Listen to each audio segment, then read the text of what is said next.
hours later.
And that's point number 11 for FEU. Sama saja, tas it's in art, tas wow. FEU, of course, as we mentioned, rebuilding here. Seeing a lot of rookies. Pincit tak cover. Asahan sa ulit. Service ace, just what they need at this time. 12-16 now. More consistency on the side of FEU. I don't know. It always happens, but yan ang pagka... Sinabi ko lang naman consistency. To our credit, we've seen it happen. We're just calling it as we see it. You know, it's really hard. It's so hard to lose a game. A set, that's past 2 sets. Huwag naman natin unahan, no? But really, the service errors have been such a big factor.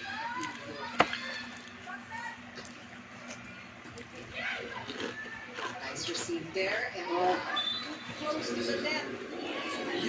Now working here from the center. UP now with a 6-point lead. The main difference that we see from both these teams now, I'm just looking at the score. Of course, kanina nga sa atin ang ating mga followers on Twitter. Now sitting on a 2-point lead. Pancorta with a serve, better receive here for UP. They get Talaga in the middle to attack. Jimenez gets the kill.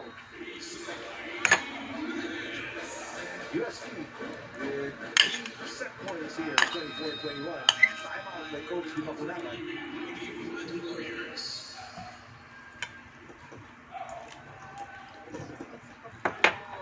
Hindi pwede na nakukula kayo, nagugulat kayo sa pagdating ng bola.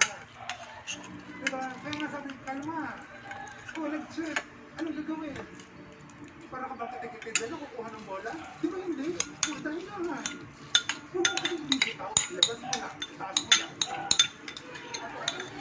Ilabasan mo yung Magpumit, Kapit ang human.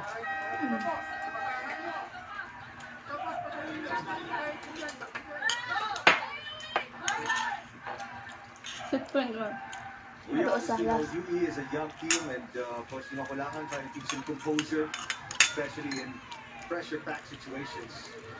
Yeah, they're not doing anything fancy. They're just fighting really hard. Yumi's able to check.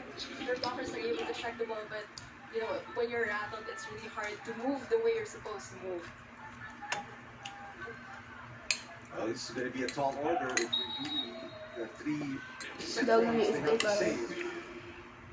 And reception isn't really one of their strengths, at least today.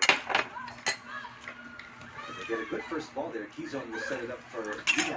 Dingay, yes! 1 set point save as Dingay goes down the line. That's going to be point number 8 for Dingay. She's starting to pick things up.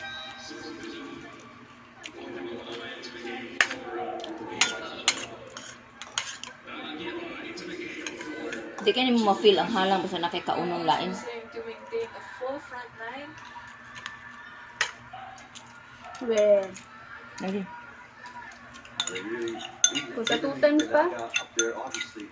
Okay, ma-feel. Determined against UP. Yung halang siya, pero di ka niyo mo mapansin ba kay nakikaunong lain. Jimenez, that's picked up. Free ball though for USD. Elanza. Bubukay ka, napitunan dahil sardinas mo ka. I love sardinas. Ito na, sayang eh. Going for that angle, going for that deep cross angle. Ba naman? Blockers were there. You have to credit UE. They got ready. They knew Lada was going to get it. They were anticipating that combination, but Lada just much better offense for USD, and they get the finish here. They have 2 sets in the pocket already, winning set number 2, 25. Making price. Diba? Dako mo siya. Movie nights or your favorite Disney series. Baga. Link your Signal account on Signal Play. Pakis yun yung price, baka baga. Just log into signalplay.com, enter your Signal Retailer postpaid account, and unlock the same awesome content right on your mobile device. That's the Signal Play. Link your account and get a free premium. Available to active postpaid plans $500 up, prepaid loads $500 a month.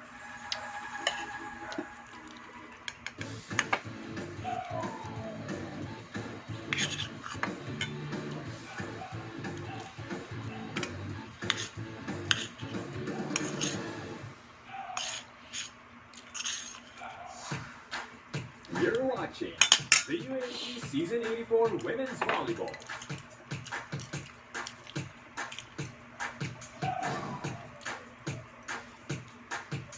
Kasi ipala sa katong Korean nga katong may lemon ba nga circle na yellow. Sa lemon. Red lemon nga circle na yellow. 2 sets to nothing in favor of the Tigers. Noodles, 25-16, 25-22. UE, they got their work.